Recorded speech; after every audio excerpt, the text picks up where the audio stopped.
রাত্রি 11:10। প্রত্যাশা জানালার গ্রিল হাতে ধরে দাঁড়িয়ে। আকাশে কালো মেঘের ভেলা বাতাসের সাথে যেন উড়ছে। মুহূর্তেই মিটিমিটি আলো ছড়ানো চাঁদটাকে গ্রাস করে নিল একদল মেঘেরা। প্রত্যাশার মনেও ঘনকালো মেঘ জমেছে। বিষণ্ণতায় ডুবে আহত হৃদয়ে ছলছল চোখে শূন্যে তাকিয়ে মেয়েটা। কাল রাতে নির্বের বলা প্রতিটি কথা সূচের মতো বুকে বিঁধছে। ভীষণ কষ্ট হচ্ছে। রুমের ভেতরটা অন্ধকার। ভেজানো দরজার ফাঁকফোকর গলে আবছা আলো রুমে ঢুকছে। সেই আলোয় প্রত্যাশাকে জানালার পাশে দাঁড়িয়ে দেখে অধরার ভ্রু বেঁকে যায়। এক হাতে সুইচ টিপে আলো জ্বালাতেই ঘরটা ফোকা আলোয় ঝলমল করে ওঠে। চমকে ওঠে চকিতে ঘুরে তাকায় প্রত্যাশা। অধরা এগিয়ে এসে ভাতের প্লেট, গ্লাস বেড টেবিলে রাখতে রাখতে শুধালেন। প্রত্যাশা, লাইট নিভিয়ে ঘর অন্ধকার করে ওখানে দাঁড়িয়ে আছিস যে? প্রত্যাশা তড়িঘড়ি করে চোখের জল মুছল। গলা সামলে আমতা আমতা করে বলল, ইয়ে মানে, জানালার পর্দা ঠিক করছিলাম। অন্ধকারে পর্দা ঠিক করতে গেলি? মা কে কোনো কিছু বুঝতে দিতে চায় না প্রত্যাশা। তাই নিজেকে যথাসম্ভব স্বাভাবিক দেখাতে মিথ্যে বলল। শুতে যাচ্ছিলাম, তখন খেয়াল হলো। তাই, আচ্ছা হয়েছে, এবার আয় তো খেয়ে নে। সেই দুপুরে কি একটু খেলি, দেখলাম না। আবার এখন বলছিস পেট ভরা, খাবি না। প্রত্যাশা মুখটা ছোট করে বলল, আম্মু খা। অধরা কথা কেড়ে নিলেন। শাসিয়ে উঠলেন, একদম বেশি কথা বলবি না। আয় আমি খাইয়ে দিচ্ছি। তোর পছন্দের সর্ষে ইলিশ করেছি আজ। তোর না খুব পছন্দ। আম্মু শুনবে না তাই অগত্যা প্রত্যাশা বিছানার একপাশে চুপটি করে বসল দাঁড়ি। অধরা ভাত মাখিয়ে এক লুকমা তুলে গালের সামনে ধরলেন। মেয়ের মুখটা স্বাভাবিক লাগল না। সন্দিহান কণ্ঠে জিজ্ঞেস করলেন, মুখটা অমন শুকনো লাগছে, মন মরা ঠেকেছে, কিছু হয়েছে কি? হ্যাঁ রে প্রত্যাশা, সবকিছু ঠিক আছে তো? বুকের ভেতরটা ধক করে উঠল প্রত্যাশার। আম্মুকে জড়িয়ে ধরে ডুকরে কেঁদে বলতে ইচ্ছে করল, আম্মু সবকিছু ঠিক নেই। আমার খুব কষ্ট হচ্ছে। উনি আমায় বিশ্বাস করলেন না। কত কি বললেন, আমি সেসব মেনে নিতে পারছি না। আমার ভেতরটা কষ্টে ছিঁড়ে যাচ্ছে দাঁড়ি। আমি পারছি না কারো কাছে বলতেও। হচ্ছে, সবাই আমাকেই দোষারোপ করবে, অবিশ্বাস করবে। কেউ আমায় বুঝবে না। আর আমি জানি না, আমি কিভাবে নিজেকে নির্দোষ প্রমাণ করব। আমার কি করা উচিত আমি সেটাও বুঝতে পারছি না। নিজেকে সামলাল প্রত্যাশা। সবটা জনের মধ্যেই সীমাবদ্ধ রাখতে চাইল। দৃঢ় মনোবল আর বিশ্বাস নিয়ে মনটাকে শক্ত করল। কতটুকু শক্ত হলো জানে না। তবুও মন বলছে, যেহেতু আমি জানি, আমি সজ্ঞানে কোনো অন্যায়, পাপ করিনি। তাই একদিন না একদিন সত্যিটা সামনে আসবেই। মিথ্যে বিলুপ্ত হবে দাঁড়ি। সেদিন অবিশ্বাস ভাঙবে। তারপর ক্ষত হয়তো শুকাবে। তবে শুকালেও ক্ষতের ফলে থেকে যায় সূক্ষ্ম দাগ। দাগটা কি পুরোপুরি মিলানো সম্ভব? পৃথিবীতে হাজারো কষ্ট বেদনা, গুমরে মতারা চিহ্নরা, ভেতরে নিঃশেষ হয়ে যাওয়া, আড়ালে কান্নার স্রোত বয়ে ফেলা, এসব কিছুকে আড়াল করার একমাত্র হাতিয়ার, হাসি। হাসির আড়ালে সকল কষ্ট, যাতনা নিমিষেই অন্যদের অগোচরে রাখা যায়। প্রত্যাশা ফট করে ঠোঁটের কোণে হাসি টেনে নিল। বলল গমগমে স্বরে, কই না তো, কিছু হয়নি তো। আর মন রা লাগবে কেন, এই তো আমি হাসছি, খাচ্ছি। ঠিকই তো আছে সব। নিজ হাত দিয়ে মায়ের হাতটা মুখের সামনে ধরল প্রত্যাশা।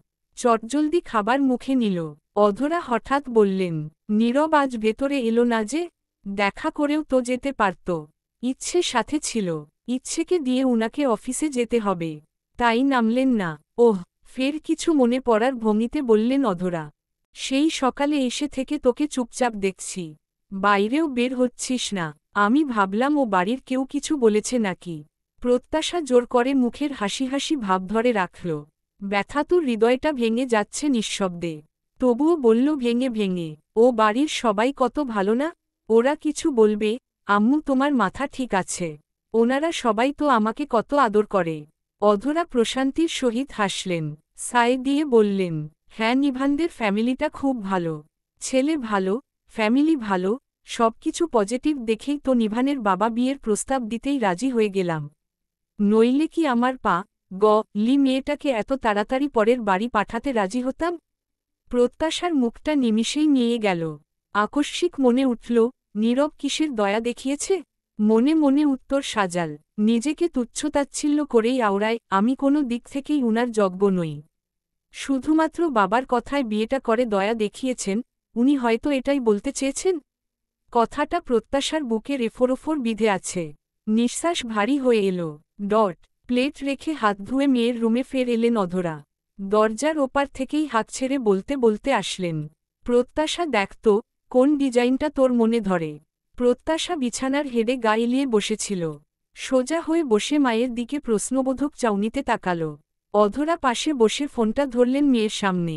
একটা একটা পিক বের করলেন আর জিজ্ঞেস করলেন, কোন ডিজাইনটা বানাতে দিবেন। প্রত্যাশা নির্বাক, ও কি বলবে ভেবে পাচ্ছে না। অধরা উৎসুক চোখমুখে বললেন, ছবির ডিজাইন দেখে বল।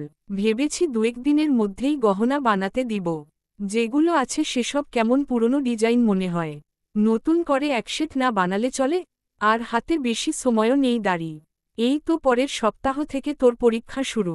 দেখতে দেখতে চোখের পলকে পরীক্ষার দিনগুলো চলে যাবে।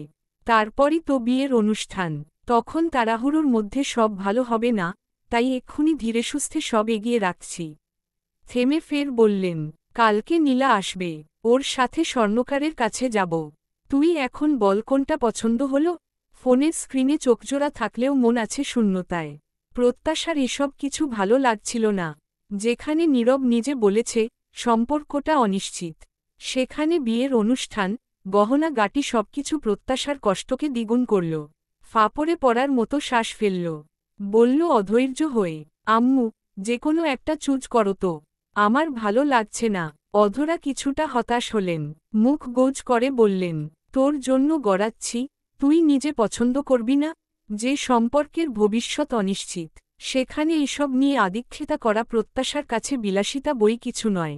নিজেকে সামলে বলল, কোন রকমে। এবারের মতো আমার পছন্দটা তোমার আর আপুর উপর দিয়ে দিলাম। তোমরা একটা পছন্দ করে নিও। তোমাদের পছন্দই আমার পছন্দ। অধরা বললেন, আচ্ছা, ঠিক আছে।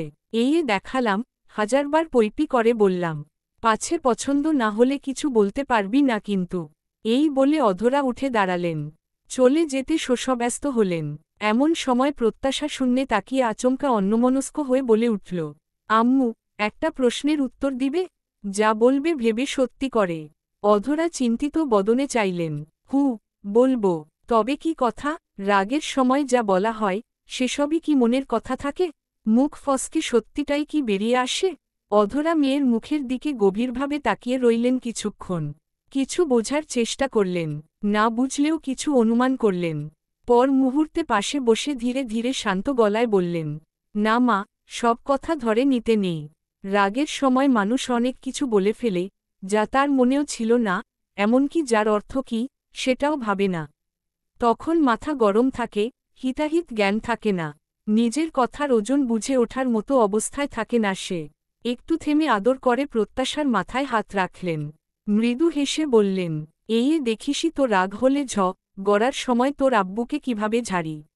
থেমে সিরিয়াস ভাবে ফের বললেন, তোর আব্বুকে রেগে অনেক কিছু বলে ফেলেছি জীবনে। কিন্তু তার মানে এই না আমি সব সত্যি মনে করেই বলেছি। সম্পর্ক থাকলে রাগারাগি, ভুল বোঝাবুঝি হতেই পারে, কিন্তু তার মানে এই নয় যে ভালোবাসা শেষ হয়ে যায়। যা রাগের মাথায় বলা সেসবই সত্যি নয়। রাগের মাথায় বলা কথা ধরলে এই পৃথিবীর 90% নারী পুরুষের সংসার টিকত না। রাগের সময়কার কথা না ধরে ভালো ভালো বিষয় বড় করে ধরতে হয়। দেখতে হয় সে শুধু রাগই করে, নাকি তার ভালো, যত্ন, আগলে রাখা এসব ব্যাপারও আছে। সব মিলিয়ে একজনকে বাছবিচার করতে হয়। তারপর সিদ্ধান্ত নিতে হয়। নিজের জীবনের উদাহরণ টেনে মেয়েকে বুঝালেন অধরা। তবে জিজ্ঞেস করলেন না। মেয়ে বিয়ে দিয়েছে, স্বামী স্ত্রীর মনোমালিন্য হতেই পারে। কোনো সমস্যা হলে দুজনেই মিটমাট করে নিবে।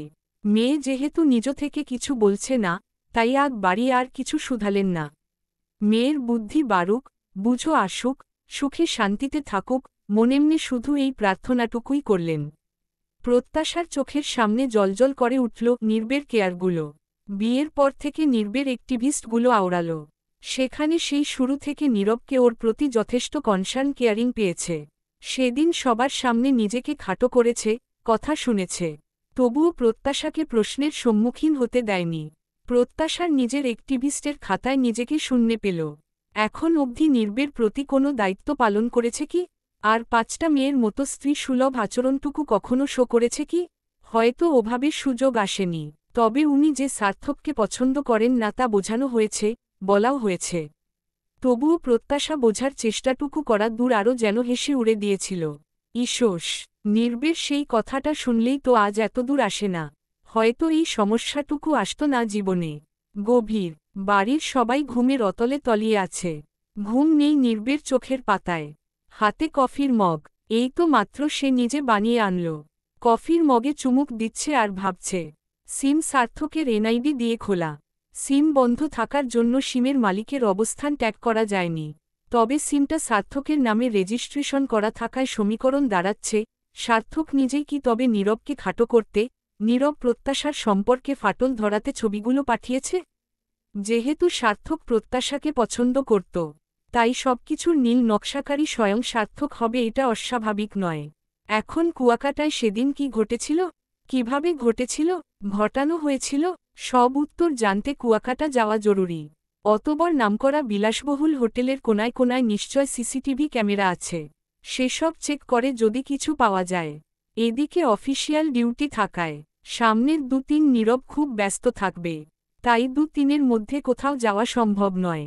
আবার এমন একটা ব্যাপার অন্যের উপর দায়িত্ব দেওয়া যায় না। নিজের ব্যক্তিগত ব্যাপারটা নীরব নিজেই দেখবে। হোক একটু দেরি। মাথার মধ্যে ভনভন করছে দুশ্চিন্তা। নির্বের নিজেকে এলোমেলো লাগছে, ভালো লাগছে না কোনো কিছুই। কোনো কিছুতেই একদণ্ড শান্তি মিলছে না। কিছু একটা ফাঁকা ফাঁকা লাগছে দাঁড়ি। উফ, প্রত্যাশার ক্রন্দনরত মুখটা চোখের সামনে ভাসছে বারবার। ঠান্ডা, তেতো, স্বাদহীন শেষ কফিটুকু এক চুমুকে গিলে নেয় নীরব। চারিপাশের নিস্তব্ধতা গুমোট হয়ে মাথার ভেতর শব্দ তুলছে। আকস্মিক ভাবল প্রত্যাশার রেখে যাওয়া প্রশ্ন নিয়ে। উচ্ছৃঙ্খল, বেপরোয়া মেয়ের সংজ্ঞা কি? চোখ বন্ধ করে ভাবল। প্রত্যাশার মুখ ভেসে উঠল। না, ওকে একেবারেই সেরকম বলা যায় না। ও চঞ্চল, আবেগপ্রবণ, বয়স অনুযায়ী একটু বেশি ইম্যাচিউর বটে, কিন্তু উচ্ছৃঙ্খল, বেপরোয়া বলা যায় না। বুঝিয়ে বললে ও শোনে, তবে নিজের প্রতিই ও সচেতন নয়। প্রত্যাশা খুব সরল, সরলভাবে দুনিয়া দেখে, আর দেখে বলেই সবসময় বিপদের মধ্যে হেঁটে যায়। বারবার বিপদে জড়িয়ে পড়ে দাঁড়ি। প্রলম্বিত শ্বাস ফেলে ভাবে নীরব, ওর বয়স অল্প, কিন্তু অভিজ্ঞতার ঘাটতি যেমন অনেক। দুঃখের বিষয় ও কিছুতেই শিক্ষা নেয় না। নিজেই নিজেকে বিপদে ফেলতে উস্তাদ। নীরব ক্লান্ত ভঙ্গিতে চোখ দুটো বুজে নিল দাঁড়ি।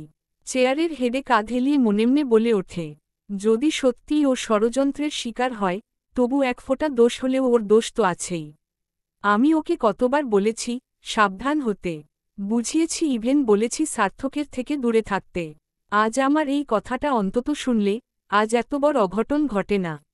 এই কথাটা মনে উঠলেই নির্বের প্রচণ্ড রাগ হয়। তখন পজিটিভ চিন্তাগুলোও কেমন ফুরবল হয়ে আসে। ভেতর থেকে রাগ, ক্ষোভ, হতাশা আবার বেরিয়ে এল। একটা মেয়ের বেসিক কিছু সেন্স অব হিউমার থাকে, যা প্রত্যাশার নেই। একটা ছেলের চোখের ভাষা মেয়েরা খুব সহজেই পড়তে পারে। এটা বোঝার এক ধরনের সহজাত প্রবৃত্তি থাকে মেয়েদের। এদিকে প্রত্যাশা মাত্রারিক্ত নির্বোধের পরিচয় দিয়ে থাকে। ওর নিজের প্রতি কোনো রকম সতর্ক নেই, কোনো প্রোটেকশন নেই, বরং প্রত্যাশা এমন পরিবেশ তৈরি করে ফেলে, যেখানে অপরপক্ষ আরও এগিয়ে আসার সুযোগ পায়। একটু নিজের প্রতি দায়িত্ববোধ থাকলেও আজ এই পরিস্থিতি আসত না। সকাল থেকেই আষাঢ়ের আকাশ ভারী মেঘে ঢাকা। গুড়ি গুড়ি বৃষ্টি শুরু হল।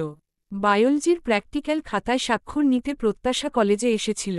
পরনে আকাশি সাদা ইউনিফর্ম, পিঠে ব্যাগ, মাথার ওপর ব্যান্ড দিয়ে চুলগুলো ঝুটি করে বাঁধা। এক হাতে ছাতা ধরে ফুটপাত ধরে হাঁটছিল। হঠাৎ ওর চোখ পড়ল, দেয়াল ঘেঁষে বসে থাকা এক পা, লি মা তার কোলের ছোট্ট শিশুকে ছেঁড়া, ময়লা ওড়নার নিচে লুকিয়ে রাখছে। বৃষ্টির পানিতে যেন ভিজে না যায়। দৃশ্যটা হৃদয় ছুঁয়ে গেল। প্রত্যাশার মনে হালকা কষ্টের স্রোত বয়ে গেল। অস্ফুটে, আহারে, বলে ছাতাটা লির মাথার ওপর ধরে বলল, এটা তুমি রাখো, একটু হলেও কাজে লাগবে। লিটি কিছু বলতে পারল না, তবে তার চোখে মুখে ছড়িয়ে পড়ল একরাশ প্রশান্তি ও কৃতজ্ঞতার হাসি। একটু দূরের একটি টং দোকান থেকে প্রত্যাশা পাউরুটি আর কলা কিনে এনে দিয়ে ব্যস্ত হয়ে ফের হাঁটতে শুরু করল। আজ 2-3 হতে চলেছে না নীরব ফোন দিয়েছে আর না তো প্রত্যাশা। এর মধ্যে দুজনের দেখা, কথা কিছুই হয়নি। সবার সামনে স্বাভাবিক আচরণ করলেও ভেতরে ভেতরে ভীষণ কষ্ট হচ্ছে। নাম না জানা ব্যথায় হৃদয় দগ্ধ হচ্ছে। বিষণ্ণ চিত্তে হাঁটছে প্রত্যাশা। রিকশার দেখা মিলছে না। বৃষ্টির শব্দ ততক্ষণে তীব্র হয়েছে, গুড়ি গুড়ি বৃষ্টির জায়গায় এখন ঝমঝমিয়ে ঝরছে। ভিজে যাচ্ছিল প্রত্যাশা, অবশেষে এক চায়ের দোকানের ছাউনির নিচে দাঁড়াল। কিছুক্ষণ দাঁড়িয়ে থেকে বিরক্তিতে শব্দ করে উঠল। হঠাৎ চোখ পড়ল সাদা জুতোর দিকে, এক পায়ের ফিতেটা খুলে গেছে।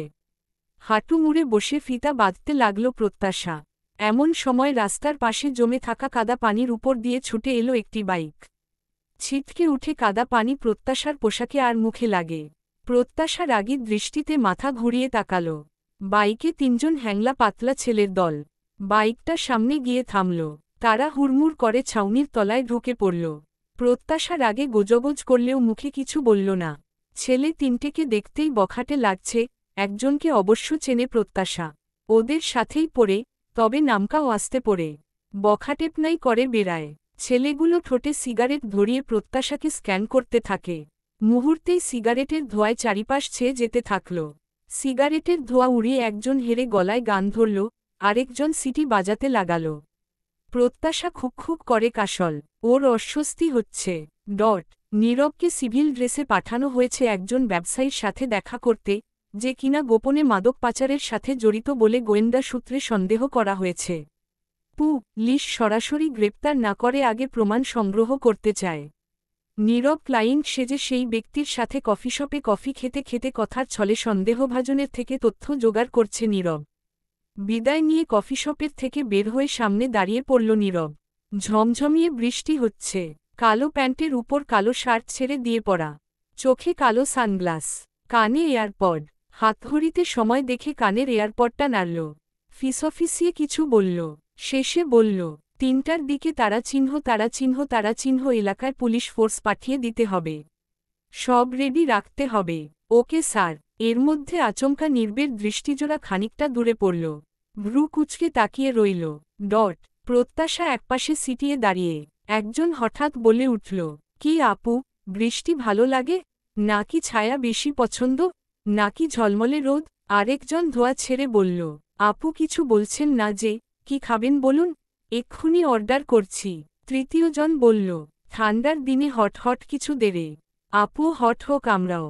প্রত্যাশার মুখ লাল হয়ে যায় রাগে। গর্জে ওঠে, ভদ্র ভাষায় কথা বলুন। ছেলেগুলো অট্টহাসিতে ফেটে পড়ল। একজন আরেকজনের কাঁধে হাত রেখে বলল, ওরে ম্যাডাম রেগে গেছে দেখ। আহারে, প্রত্যাশার ভীষণ খারাপ লাগল। মনে হচ্ছে ভাগ্যই খারাপ। সব সময় সমস্যা ওর কাছে আসে না, ওই যেন সমস্যার কাছে এগিয়ে আসে। কান্না পেল প্রত্যাশার। এখানে এক মুহূর্তও দাঁড়াতে ইচ্ছে হল না। বৃষ্টির মাঝে রাস্তায় নেমে পড়ল। লম্বা কদম ফেলে এগিয়ে যেতে নিয়ে হঠাৎ হাতে টান পড়ল। চোয়াল শক্ত করে ঘাড় ঘুরিয়ে দেখে। ঘাড় ঘুরিয়ে নীরবকে দেখে ১ সেকেন্ডের মধ্যে বিস্ময় জমে গেল প্রত্যাশা। অবিশ্বাস্য চোখে একবার হাতের বাঁধনের দিকে চাইল, পরপর মুখ তুলে নির্বের মুখের দিকে। কোনো কিছু ঠাহর করার আগেই নীরব এক ঝটকায় টান দিয়ে প্রত্যাশাকে ছাউনির তলায় নেয়। নির্বের গায়ের কালো শার্ট ভিজে গায়ের সাথে লেপ্টে গেছে। ভেজা চুল থেকে টুপটাপ পানি ঝরছে। নীরব প্রত্যাশার হাত ছেড়ে চুল ঝাড়তে লাগল। রিমঝিম বৃষ্টির শব্দ চারদিক ঢেকে রেখেছে ঠিকই, কিন্তু ছেলেগুলোর ভেতরকার টানি যেন মেঘের গর্জনের মতো গুড়গুড় করে উঠছে। একজন চোখমুখ কুঁচকে হেসে বলল, এই ম্যাডাম একটু আগেই না খুব ভাব দেখালেন।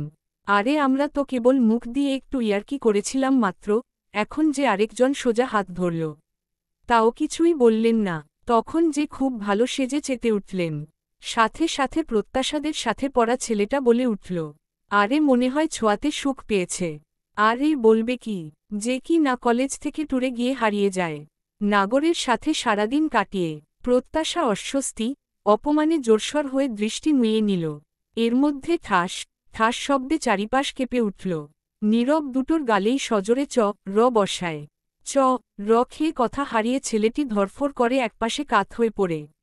আরেকজন গালে হাত দিয়ে রাগী দৃষ্টিতে তাকায়। সামনাসামনি বুক চওড়া করে নীরব দাঁড়াল। চোখ দুটো রাগে লাল টকটক করছে, চোয়াল কঠিন করে বলল, আরেকটা শব্দ বলবি তো দাঁত ভেঙে ফেলব। মেয়ে দেখলেই তোদের মাথা খারাপ হয়ে যায় না? ল বলার জন্য জিভ লোকলোক করে?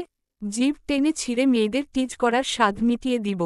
তৃতীয়জন বুক টানটান করে এগিয়ে এসে বলল, এই আপনি সাহস পান কই থেকে? আমার বন্ধুদের র মারেন। কথা নাই বার্তা নাই, গায়ে হাত তুলেন। আবার শাসাচ্ছেন, হিরোগিরি দেখাচ্ছেন। কফি শপের সামনে থেকে প্রত্যাশাকে লক্ষ্য করে নীরব। ছেলেগুলো যে টিজ করছিল বোঝাই যাচ্ছিল। দ্রুত আসে, এদিকে প্রত্যাশা কোনোদিকে না তাকিয়ে বৃষ্টির মধ্যেই চলে যেতে নেয়। ছেলেটা সাহস দেখিয়ে তেরে আসতে নিতেই নীরব নাক বরাবর দিল এক ঘুষি। মুহূর্তেই গোলগোল করে রক্ত বেরোল। ছেলেটি এক হাতে নাক চেপে ধরল। চোখ থেকে কালো সানগ্লাস খুলে শার্টের সাথে গুজল নীরব। তারপর কলার চেপে ধরে বলল, ওকে নিয়ে মজা নিচ্ছিলি না? টিজ করছিলি? এখন এই মুহূর্তে ওর পা ধরে ক্ষমা চাইবি। স্টুডেন্ট মানুষ, তাই দয়া করে জেলে পুরলাম না। এবারের মতো দয়া করলাম। এই বলে কলার ধরেই প্রত্যাশার পায়ের কাছে ফেলল। প্রত্যাশা তো চমকে উঠে দু পা পিছাল। নীরব বাকি দুটোর দিকে তাকিয়ে আঙুল নাচিয়ে ইশারা করে, ছুঁড়ে ছুঁড়ে বলল, তোরা দুটো দাঁড়িয়ে কেন? আদবির জন্য পা ধরে মাফ চা।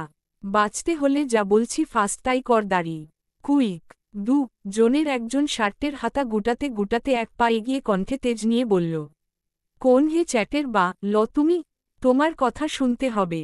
তিনজন মিলে ধরলে না পালানোরও সুযোগ পাবে না। নীরব শান্ত ভঙ্গিতে পকেট থেকে ওয়ালেট বের করল। পরপর আইডি কার্ড বের করে সামনে ধরতেই ওদের গলা শুকিয়ে আসে। 14 শিখে যাওয়ার ভয়ে প্যান্ট ভিজে যাওয়ার জোগাড় হল। নীরব কিয়ে উঠল। সে sorry fast before I lose my patience. কে কেঁপে ওঠে ওরা তিনজন হাঁটু মুড়ে প্রত্যাশার সামনে বসল দাঁড়ি। মাথা নুইয়ে বলল, সরি আপু, ভুল হয়েছে। নীরব কাটকাট গলায় বলল, এভাবে নয় পা ধরে। নির্বের কথায় প্রত্যাশা স্তম্ভিত। ও ইতস্তত করছে। ছেলেগুলো নিরুপায়। পুলিশ ধরলে রক্ষে নেই। পুলিশের বাড়ির কথা স্মরণ হতেই আত্মা শুকিয়ে এলো। সময় নষ্ট না করে তিনটেই একসাথে হাত বাড়িয়ে প্রত্যাশার পা ধরতে গেলে প্রত্যাশা চট করে পিছিয়ে যায়। বলল তড়িঘড়ি করে, এই থাক পা ছুতে হবে না। নীরব এক হাত পকেটে গুজল, অন্য হাতে চুল ব্যাক ব্রাশ করতে করতে বলল, উহু, এভাবে কোমল স্বরে আপু বলে সরি বললে চলবে না। মুখটা সর্বোচ্চ অসহায় বানিয়ে বল, আম্মা ভুল করেছি, মাফ করে দিন। প্রত্যাশার চোখ ছানাবড়া। নীরব নির্লিপ্ততা। প্রত্যাশা একবার নির্বের দিকে তাকিয়ে ফের ছেলেগুলোর দিকে তাকাল। ওরা অসহায় মুখ বানিয়ে কাদো কাদো সুরে আপু থেকে আম্মাতেই আসল। আম্মা, মাফ করে দেন। ভুল হয়েছে আমাদের। দয়া করে তাড়াতাড়ি মাফটা দিয়ে দিন। প্রত্যাশা হাত নেড়ে বলল, হয়েছে, আর মাফ টাফ চাইতে হবে না। করেছি মাফ। তিনটেই ঘাড় তুলে শুকনো ঢোক গিলে নির্বের দিকে তাকাল। একদম মিহি স্বরে এই বলল, স্যার এবার যাই। যা, তবে আজকের কথা যেন মনে থাকে। নেক্সট কখনো কোনো মেয়েকে অসম্মান করতে দেখলে সোজা লকআপে ভরব। আর হ্যাঁ, আজকের থেকে শিক্ষা নিবি। ছেলেগুলো মাথা কাত করে সাইড দিয়ে দ্রুত ওঠে দাঁড়ায়। তারপর তুরন্ত তিনজন বাইকে চেপে মুহূর্তেই প্রস্থান করে। প্রত্যাশা রাস্তা বরাবর তাকিয়েছিল, এর মধ্যে নীরব টিস্যু পেপার প্রত্যাশার সামনে ধরে। প্রত্যাশা প্রশ্নাত্মক চাউনিতে তাকায়। নীরব বলল শান্ত কণ্ঠে, মুখটা মুছে নাও। মুখের ডানপাশে তখনকার কাদা পানি শুকিয়ে দাগ হয়ে আছে। প্রত্যাশা মুখ ফুটে কিছুই বলতে পারল না। নিঃশব্দে টিস্যুটা নিল।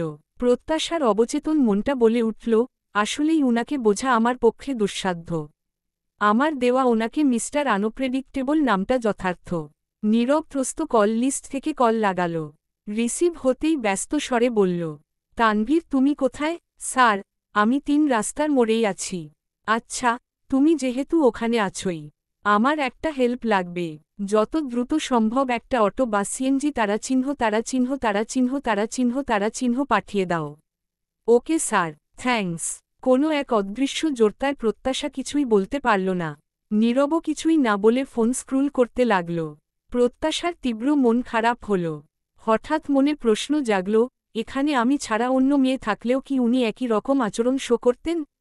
পাশে দাঁড়াতেন, নাকি আমি ওনার বউ বলে ওই ছেলেগুলোকে শাস্তি দিল? যদি এটাই হবে, উনি কিছুই বলছেন না যে? অভিমানী মন ভাবল, এখনও হয়তো ঘৃণা করেন আমায়, তাই তো কিছুই বলছেন না। এর মধ্যে একটা সিএনজি আসল। নীরব প্রত্যাশাকে ইশারা করে বলল, যাও, ওঠো। তারপর ভাড়া মিটিয়ে দিল নীরব। প্রত্যাশা সিএনজিতে উঠে বসল। নীরব ড্রাইভারকে আদেশ স্বরূপ বলে পরপর হুঁশিয়ারি উচ্চারণ করে, ঠিকঠাক যেন পৌঁছে দেয়। কোনো সমস্যা হলে খবর আছে। নীরব এপাশে সরে প্রত্যাশার দিকে একপল তাকাল। কিছু বলতে গিয়েও থেমে গেল। তন্মধ্যে ভারী স্বরে হঠাৎ বলে উঠল প্রত্যাশা, ঘৃ নাই যখন করেন, তখন এত ভালোবাসা দেখানোর কি দরকার ছিল? আন্ডারস্কোর। প্রত্যাশার কথার মাঝেই নীরব বলল, ভালোবাসা দেখাইনি তো, এটা আমার দায়িত্ব ছিল। বাকিটা জীবন আমি কি শুধুই আপনার দায়িত্ব হয়ে রয়ে যাব? যেদিন এই সম্পর্কটা থাকবে না, সেদিন আমার দায়িত্বটুকুও থাকবে না। প্রত্যাশার বুক কেঁপে উঠল, নিঃশ্বাস ভারী হয়ে গেল। এর মধ্যে সিএনজি চলতে শুরু করে। নীরব ফোন বের করে অনলাইনে টিকিট কাটল। আজ রাত 12টার গাড়িতে কুয়াকাটা যাবে সে। যদি কোনো ক্লু পাওয়া যায়, তারপর সূত্র ধরে সবটা প্রুভ করা। ঠান্ডা মাথায় ভেবে নীরব একটা কথায় স্থির হয়, প্রত্যাশা সহজ সরল, বোকাসোকা। তাই ওকে দিয়ে যে কেউ অনায়াসেই নিজের স্বার্থ হাসিল করে নিতে পারে। নীরব মনেমনে ভাবে প্রত্যাশার একটু শিক্ষা হওয়া দরকার। ওর সাথে এখনই মিশে গেলে ও সব ভুলে যাবে। আদর পেলে মানুষ পূর্বের খুঁটিনাটি সব ভুলে যায়, কিন্তু অবহেলা শেখায় কোথায় ভুল হচ্ছিল, কারণটা কি ছিল। ঠিক যেমন ঘা না লাগলে কেউ শরীরের দুর্বল জায়গাটুকু টের পায় না। আষাঢ়িয়া বাড়িতে গাছগাছালি সিক্ত। গাছের সবুজ পাতা বেয়ে বৃষ্টির ফোঁটা টুপটাপ করে পড়ছে। নীলা ব্যালকনিতে দাঁড়িয়ে এক হাতে গ্রিল খুঁটছে আর অন্য হাতে ফোন ধরে কথা বলছে। নীলার মন ভার। ওপাশ থেকে নিভান বলল, নীলাশা তুমি এত আপসেট কেন হচ্ছ? এক্ষুনি টেনশনের কিছু হয়নি। আমাদের সামনে আরও দীর্ঘ সময় পড়ে আছে। ধুর, এবারে আশা করেছিলাম কিছু একটা হবে। তেমন কিছুই হলো না। মাসেও হতাশ হলাম। ব্যাপার না সামনে হবে। শোনো, আমি ভেবেছি আজকে আমরা ডক্টরের কাছে যাব। চেক আপ করাবো। নীলা আরেকটু দেখি। নীলা তেতে ওঠে বলল, না না না, আমি আর দেখতে টেকতে পারবো না। তুমি তো দুপুরে আসছই, সন্ধ্যায় আমাকে নিয়ে ডক্টরের কাছে যাবে। ব্যাস। নিভান শান্ত গলায় বুঝিয়ে বলল, নীলা শোনো, আমি আমার এক ডক্টর ফ্রেন্ডের সাথে আলোচনা করেছিলাম, সে গাইনোকোলজিস্ট। ওর কথায় যা বুঝলাম, অনেকে কোনো ফ্যামিলি প্ল্যানিং ছাড়াই প্রথম দিকেই কনসিভ করে। আবার অনেকের 6-8 মাস বা তারও বেশি সময় লেগে যায়। এটা নর্মাল রেঞ্জের মধ্যেই পড়ে। এমনকি মেডিকেলি ধরা হয়, নিয়মিত ইন্টিমেট এবং কনট্রাসেপশন ছাড়াই 1 বছরের মধ্যে যদি গর্ভধারণ না হয়, তখন সেটা ইনফার্টিলিটি হিসেবে ভাবা যায়। আমাদের তো বিয়ে হয়েছে 7 মাসও হয়নি। তাই এই মুহূর্তে চিন্তা করার বা আতঙ্কিত হওয়ার কিছু নেই। আরেকটা মাস দেখে নিই, তারপর যদি না হয়, তাহলে অবশ্যই আমরা পরবর্তী ধাপে যাব। কেমন? বান্ধবী তারপর ভাবি টাবিদের থেকে শুনেছে নীলা বরেরাই বাচ্চা বাচ্চা করে গল বানিয়ে দেয়। নীলা অধৈর্য হয়ে ভাবল, নিভানের কোনো হেলদোল, আগ্রহ নেই। আর অধৈর্য হলো বলেই ঝাড়ি মেয়ে বলল, কেমন গো তুমি, তোমার কোনো শখ আহ্লাদ নেই? তোমার ছোট এক ভাইয়ের 5 বছর বয়সী এক মেয়ে। নীরব প্রত্যাশার কখন জানি খবর আসে, বাচ্চা হবে। এদিকে তুমি বড় হয়ে আটকুরে হয়ে থাকো। প্রত্যাশা মা হোক আমি হা করে তাকিয়ে তাকিয়ে দেখি। নিভান খুক করে কেসে উঠল দাড়ি সামলে বলল, নীলা তুমি কিসব বাচ্চামো কথাবার্তা বলছ? আশ্চর্য, কনসিভ করা নিয়েও তুমি মনেমনে প্রত্যাশার সাথে কম্পিটিশনে নেমেছ। নীলা কাটকাট গলায় বলল, আমি অতশত জানি না। তুমি আসছ, আর আজই আমরা ডাক্তারের কাছে যাচ্ছি। That's final. নিভান হাসল, হেসে বলল, ওকে যান। তবে আমার কি মনে হয় জানো? কি? নিভান ফাজলামির সুরে বলল, ডক্টরের উচিত প্রেসক্রিপশনে মোটা দাগে লিখে দেওয়া আপনার বরকে বেশি বেশি আদর করার সুযোগ দিন।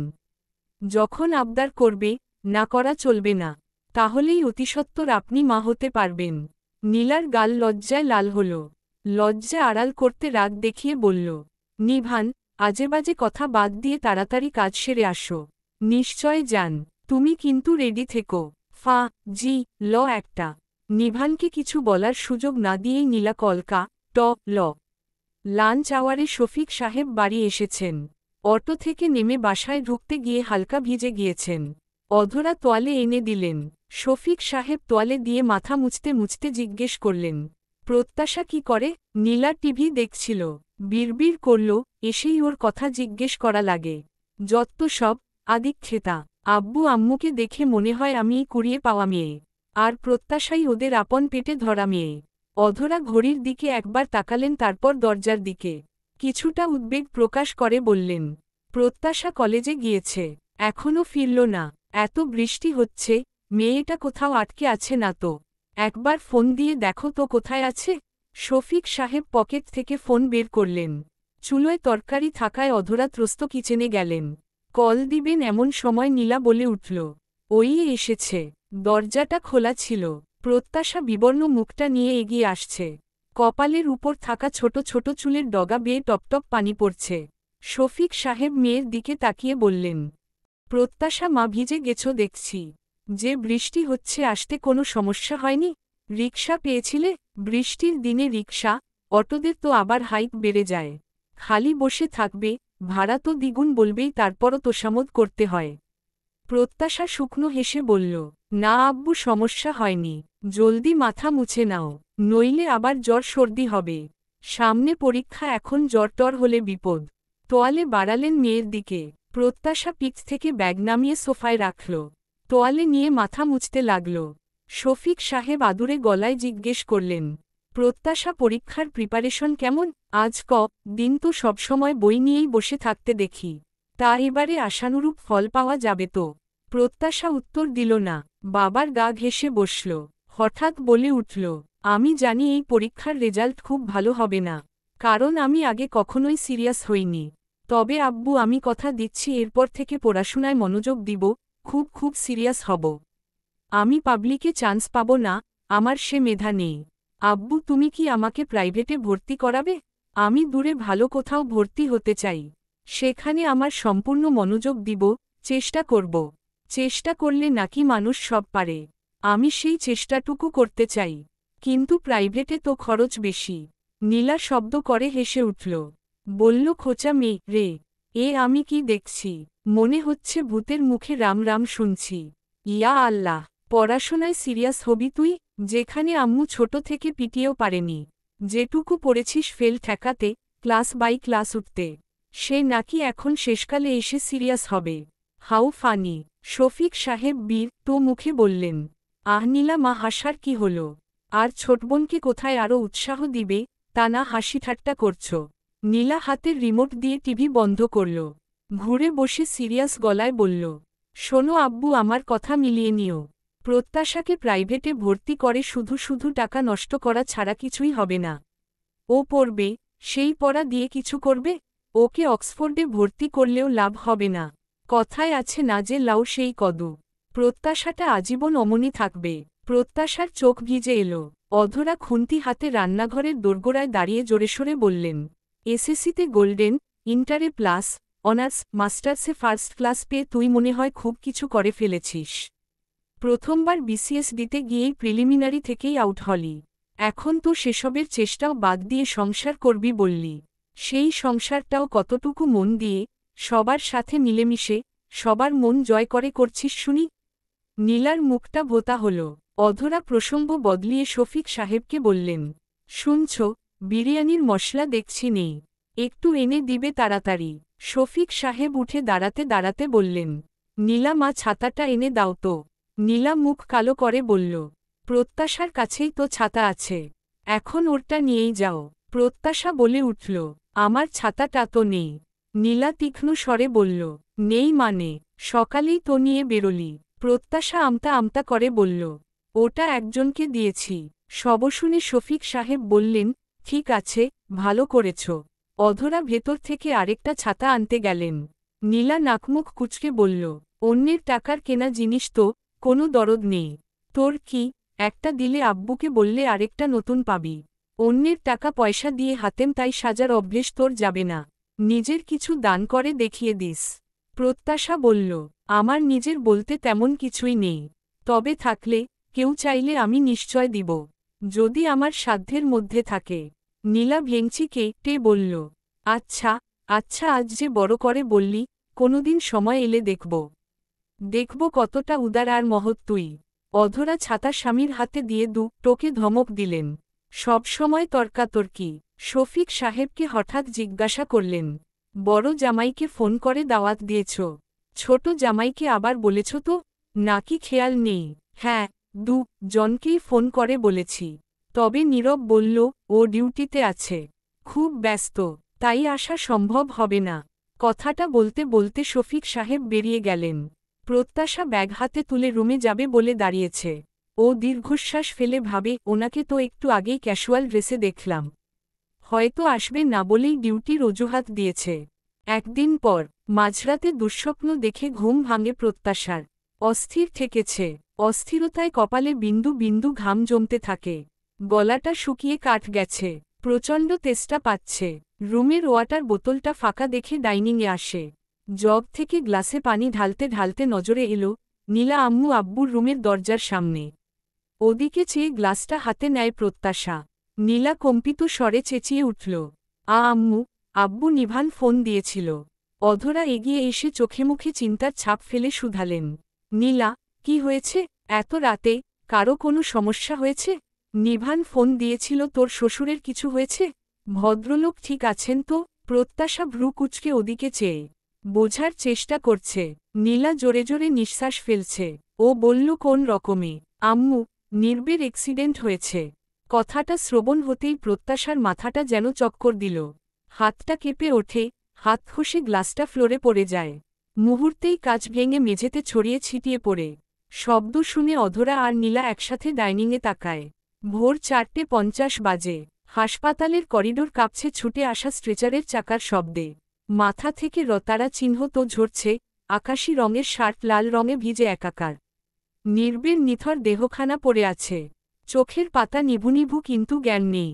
দূর থেকে রতারা চিহ্নতে মাখা নীরবকে দেখেই প্রত্যাশার মাথা ঘুরে গেল। মুহূর্তে বুকের ভেতর গুমট চিৎকার জমাট বাঁধে। এক হাতে মুখ চেপে ধরে, অন্য হাত আঁকড়ে ধরে পাশের চেয়ারের হেড। চোখ থেকে টপটপ করে জলের ফোয়ারা বইতে থাকে অবিরাম। কুয়াকাটা থেকে ফিরছিল নীরব। হঠাৎ ড্রাইভারের অসতর্কতায় দুটো দূরপাল্লার বাসের মুখোমুখি সংঘর্ষ হয়। মুহূর্তেই বিকট শব্দে কেঁপে ওঠে গোটা রাস্তা। ধাতব টুকরো, তাজা লাল টকটকে রতারা চিহ্নত, সব মিশে ছড়িয়ে পড়ে পিছালা রাস্তা জুড়ে। ঘটনাস্থলেই জনের প্রাণ যায়, গুরুতর আহত হয় অনেকে। স্থানীয়দের সহায়তায় পুলিশ দ্রুত উদ্ধার কাজ শুরু করে। নির্বের কাছে এসপি পরিচয়ের আইডি কার্ড পাওয়া যায়। সঙ্গে সঙ্গেই জানানো হয় তারা চিহ্ন পুলিশ সুপারের কার্যালয়ে। সেখান থেকে যোগাযোগ করা হয় নির্বের পরিবারে। অ্যাম্বুলেন্সে করে নীরবকে শহরের নামকরা হাসপাতালে আনতে আনতে ফজর পেরোয়। ভোর আর অন্ধকারের মাঝখানে আজ নীরব জীবন আর মৃত্যুর এক সূক্ষ্ম রেখায় দাঁড়িয়ে। প্রত্যাশা ঝরঝরিয়ে কেঁদে পাশে দাঁড়ানো অধরার দিকে একপল তাকিয়ে কান্নাভেজা কণ্ঠে শুধু বলল, আম্মু, কথাটুকু সম্পূর্ণ না করেই ছুটে যেতে নেয়। তক্ষুনি অধরা হাত ধরে আটকিয়ে দেয়। নিহারিকা বেগম এতক্ষণ ওয়েটিং চেয়ারে বসে আঁচলে মুখ চেপে কাঁদছিলেন, প্রলাপ করছিলেন। ছেলেকে অ্যাম্বুলেন্স থেকে নামিয়ে ইমার্জেন্সিতে নিয়ে যাওয়ার পথে গলের মতো দৌড়ে গেলেন। গিয়ে ছেলের বুকের উপর পড়ে হাউমাউ করে কাঁদতে লাগলেন। স্ট্রেচার ধরা বয়েরা থেমে যায়। ওখানে নিভান ছিল। সে আর ছোট চাচ্চু রাস্তায় দাঁড়িয়েই অস্থিরতায় পায়চারি করছিল। নির্বের রতারা চিহ্নতে মাখা মুখখানায় মমতায় মাখা হাতটা বারবার বুলাতে বুলাতে প্রলাপ করলেন, আমার ছেলে, আমার বুকের ধন, আমার নীরব, ইয়া আল্লাহ, আমার জান নাও, তবুও আমার ছেলের জান ফিরিয়ে দাও। আমার সবাইও আমার ছেলেকে দাও। ইয়া মাবুদ, আমার বুক খালি করো না। আমার বুকের মানিক, আমার আব্বাটা। বলেই ছেলের রতারা চিহ্নতে মাখা মুখেই চুমু খেতে লাগলেন। চাচ্চু নিভানকে ইশারা করে বললেন, নিভান, ভাবিকে সরা। নিভানের চোখ ভেজা, বুকের পাঁজর ভেঙে যাচ্ছে। দুই হাতে মায়ের কাঁধ ধরল, বলল ভেজা গলায়, মা শক্ত হও, কিচ্ছু হবে না, কিচ্ছু হবে না নির্বের। আমাদের নীরব আমাদের কাছেই ফিরে আসবে। নিহারিকার হৃদয় যেন ছিঁড়ে যাচ্ছে। ছেলেগুলো তার কলিজার টুকরো যে। নিবিড় পর হওয়ার পরেও নীরব থাকায় অতটা বুঝতে পারেননি। নিবিড়ের ঘাটতি যে নীরবই পূর্ণ করেছে। নিহারিকা শাড়ির আঁচল তুলে নির্বের মুখের জমাট বাঁধা রতারা চিহ্ন তো মুছতে মুছতে কাঁদতে কাঁদতে বললেন, নীরব বাবা, আমার চোখ খোল। মা ডাকছে, বাবা, কথা বল সোনা। আমার হৃদয় ছিঁড়ে যাচ্ছে যে, আমি পারছি না। নিহারিকার চুলের খোপা খুলে পিঠে এলোমেলো ছড়িয়ে পড়েছে। নিভান মাকে টেনে সরানোর চেষ্টা করে বলল, মা সরো, নীরবকে ডাক্তার দেখবে, যেতে দাও। প্রত্যাশা এক ঝটকায় মায়ের হাত ছাড়িয়ে ছুটে যেতে লাগল। পরনে হালকা মিষ্টি রঙের কামিজের উপর সাদা পাজামা আর সাদা ওড়না। ছুটতে গিয়ে মাথার উপর থাকা ওড়না পড়ে গেল। প্রত্যাশা এসে থামল স্ট্রেচারের সামনে। কম্পিত ঠোঁটজোড়া দাঁত দিয়ে কামড়ে ধরে ফুপিয়ে ওঠে। সূক্ষ্ম অভিযোগ নিয়ে মনেমনে আওড়াল, হে খোদা, এসব কি হচ্ছে? রাতের স্বপ্নের মতো আজকের ভোরটা মিথ্যে হতে পারে না? হে আল্লাহ, ওনার সাথেই কেন এমন হল? ওনাকে সুস্থ করে দাও, পরিবারের কাছে সুস্থ শরীরে ফিরিয়ে দাও, জানটুকু ভিক্ষে দাও, আর কিছুই চাই না। প্রত্যাশা আচমকা নির্বের পড়ে থাকা হাতটা ধরল। হিম শীতল ঠান্ডা হাতটা ধরতেই প্রত্যাশার কান্নার বেগ বাড়ল। নীরবকে আঁকড়ে ধরে বলতে ইচ্ছে করল, নীরব, আপনি না বলেছিলেন আপনার আমার সম্পর্ক যতদিন থাকবে ততদিন আপনার আমার প্রতি দায়িত্ব থাকবে? নীরব, আমাদের সম্পর্কটা তো এখনও আছে, তবে কেন আপনি আমার দায়িত্ব পালন থেকে পালাতে চাইছেন? শুধু দায়িত্ব থেকে হলেও আমি আপনার সাথে থাকতে চাই। নীরব, আমার যে আপনাকে অনেক কিছুই বলা হয়নি।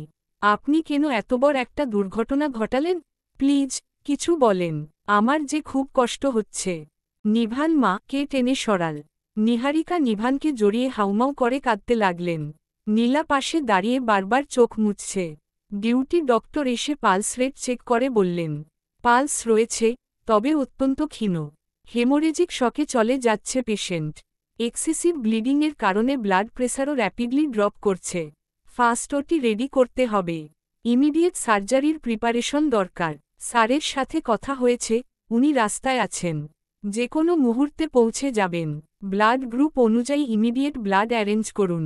এবং প্লিজ, আতঙ্কিত হয়ে কান্নাকাটি করে পরিবেশ আরও টেন্সড করবেন না, বরং সৃষ্টিকর্তার কাছে দোয়া করুন।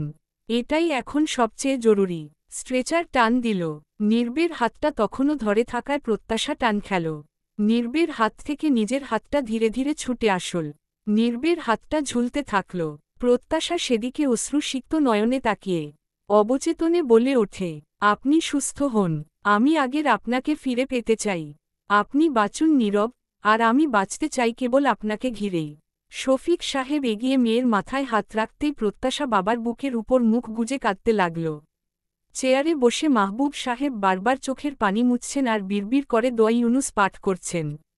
বুড়ো মানুষটা শোকে পাথর বনে গিয়েছে। অধরা সান্ত্বনা দিচ্ছে নিহারিকাকে। মায়ের মন যে মানছে না। মায়ের বুক ফাটা আহাজারিতে হাসপাতালের করিডোর ভারী হয়ে যায়। প্রত্যাশা হাঁটুতে কনুই ঠেকিয়ে দুই হাতে মুখ চেপে ধরে। ওয়েটিং চেয়ারে ওরা সব বসে। এর মধ্যে নিভান সকল ফর্মালিটিজ পূরণ করে এসে প্রত্যাশাকে ডাকল। প্রত্যাশা। প্রত্যাশার কানে পৌঁছাল না। নীলা জিজ্ঞেস করল, নিভান কিছু দরকার? নিভান মাথা নেড়ে না বোঝাল। পরপর প্রত্যাশাকে ফের ডাকল। প্রত্যাশা। ক্রন্দনরত মুখটা তুলে প্রশ্নাতুর চোখে চাইল প্রত্যাশা। নিভান হাত বাড়িয়ে বলল, নির্বের ফোন আর ওয়ালেট রাখো তোমার কাছে। একটু আগেই নীরবকে সাথে আনা একজন নিভানের হাতে এসব দেয়। মাহবুব সাহেব ওপাশ থেকে শুধালেন, নিভান, রতারা চিহ্ন তো জোগাড় হয়েছে রে? হয়ে যাবে, চাচ্চু দিচ্ছে, আমি দিব। আপাতত 2 ব্যাগ রেডি রাখি, তারপর আরও লাগলে লোক আছে। শফিক সাহেব বললেন, নিভান, আমার পরিচিত লোক আছে, আরও লাগলে বলো, আমি ফোন দিব। আমি বললে তাদের সবাই ছুটে আসবে। আপাতত দেখা যাক, লাগলে বলবো। আচ্ছা, আমি এখন ব্লাড ব্যাংকে যাচ্ছি। এখানে সব ফর্ম পূরণ করেছি। নীরবকে ওটিতে নেওয়া হয়েছে। তোমরা চিন্তা করো না, ইনশা আল্লাহ সব ঠিক হয়ে যাবে। প্রত্যাশার চোখে এখনও ভাসছে নির্বের তো শরীরটা। অল্প দিনের সম্পর্ক হলেও পবিত্র সম্পর্কের যে এতটা টানতা আগে বোঝেনি। আজ মনে হচ্ছে হৃৎপিণ্ড ছিঁড়ে যাচ্ছে, আত্মা ছটফট করছে। বুকের ভেতর কেমন এক ব্যথা দলা পাকিয়ে বসে আছে, শ্বাস নিতে কষ্ট হচ্ছে। নিভানের বাড়িয়ে দেওয়া ফোন আর ওয়ালেট হাতে আঁকড়ে ধরল। মনে হচ্ছে এখানে মানুষটার স্পর্শ লেগে আছে। চোখের অঝোর বাড়িধারা কয়েক ফোঁটা ফোনের উপর পড়ল। প্রত্যাশা হাতটা বুকে চেপে ধরল। চোখের অশ্রু বিসর্জন দিয়ে নিঃশব্দে তার প্রাণবায়ু, তার সুস্থতাটুকু উপরওয়ালার কাছে চাইল শুধু। সার্জারি শেষ হতে হতে 8টা বেজে যায়। নিভান আর শফিক সাহেব ওটির সামনেই ছিলেন। সিনিয়র জন সার্জনের সাথে ডিউটির সেই ডক্টরও বেরোয়। বাকিরা গটগট বেরিয়ে গেলেও ডিউটির ডক্টর থেমে বললেন, সিচুয়েশন এখন স্ট্যাবল। মাথার ডান পাশে কপালের ওপরে কাচের টুকরো ঢুকে একটা গভীর ক্ষত তৈরি করেছিল।